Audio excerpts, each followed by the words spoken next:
62 లక్షల మంది ప్రజల్లో మెడ్ప్లస్ బ్రాండ్ మెడిసిన్స్ కి మారడం వలన 915 కోట్ల రూపాయలు సేవ్ చేసుకున్నారు. అదే మెడిసిన్స్ అదే క్వాలిటీతో 50 to 80% discount. Vitamin D3, iron, vitamin B12 ఈ మూడు థింగ్స్ ఏంటంటే బ్రెయిన్ డెవలప్మెంట్, ఇమ్యూనిటీ డెవలప్మెంట్ మీద ఇవి 100% దిల్ షూర్ ఎఫెక్ట్ చూపిస్తాయి.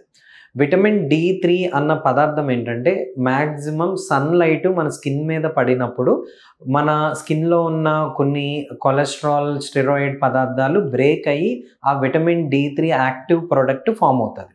సో ఎండలోకి వెళ్ళి పిల్లోడు పాప ఆడుకోలేని టైంలో కానీ, ఇప్పుడున్న స్కూల్ టైమింగ్స్ కానీ, ఇప్పుడున్న ప్లే గ్రౌండ్ అవైలబిలిటీస్ కానీ అవన్నీ చూస్తే పిల్లలు వెళ్ళి ఆడుకోవడం అన్నది వీకెండ్స్ కానీ వీక్ డేస్లో జరగట్లేదు. సో డెఫినెట్గా ప్రతి పిల్లల్లో ఈ డెఫిషియన్సీ అన్నది కనపడుతుంది. ఎందుకు అంటే సన్లైట్ ఎక్స్పోజర్ అన్నది చాలా తక్కువ ఉంటుంది కాబట్టి.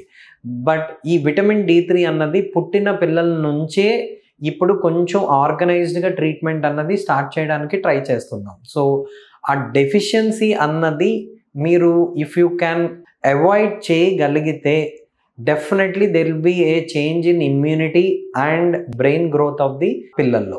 ఐరన్కి వచ్చేసి డెఫినెట్గా ఇక్కడ పాలు అనేవి చాలా ఇంపార్టెంట్ పిల్లల్లో. ఇప్పుడు ఆవు పాలు అన్న దాంట్లో కొంచెం ఐరన్ అన్న కంటెంట్ చాలా తక్కువ.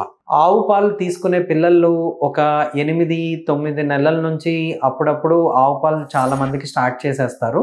కొంతమంది 12-14 నెలల తర్వాత ఆవు పాలు అన్నవి స్టార్ట్ చేస్తారు. ఈ ఆవు పాలు అన్నవి స్టార్ట్ చేయడం వల్ల ఏంటంటే ఐరన్ కంటెంట్ తక్కువ ఉండడం వల్ల ఒక 6-7 నెలల తర్వాత పిల్లల్లో ఈ ఐరన్ డెఫిషియన్సీ ఎనీమియా అన్నది చాలా మంది పిల్లల్లో చూస్తాం. ఇంకా అబ్జార్ప్షన్ అన్నది, ఐరన్ అబ్జార్ప్షన్ అన్నది కొంచెం సరిగ్గా లేని పిల్లల్లో వాళ్ళల్లో ఏంటంటే చాలా కైండ్ ఆఫ్ థింగ్స్ చూస్తాం. ఒకటి పైకా అంటారు దాన్ని, మట్టి తినడం, లేకపోతే కొంచెం గోడలు అవి కొంచెం నాకడం అట్లాంటివి, లేకపోతే బలపాలు ఇట్లాంటివి తినడం వల్ల ఏంటంటే ఐరన్ అబ్జార్ప్షన్ అన్నది పొట్టలో సరిగ్గా జరగదు.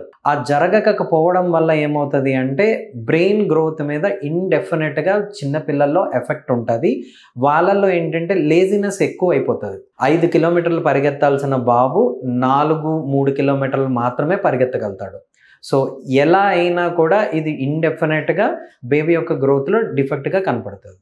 విటమిన్ B12 అన్నది కాయగూరలు ఎక్కువగా లీఫీ వెజిటబుల్స్ అంటే గ్రీన్ కలర్లో ఉన్న వెజిటబుల్స్ అన్నీ తినగలిగితే దీని డెఫిషియన్సీని ప్రివెంట్ చేయగలుగుతాం. ఇది కూడా ఒక రకమైన ఎనీమియాని కాజ్ చేస్తుంది.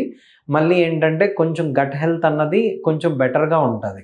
సో కాన్స్టిపేషను, స్కిన్ రియాక్షన్స్ అట్లాంటివి కొంచెం తక్కువగా ఉంటాయి. సో విటమిన్ B12 కూడా కొంచెం కాయగూరల ద్వారా మీరు తినగలిగితే you will have a better immunity, better gut health.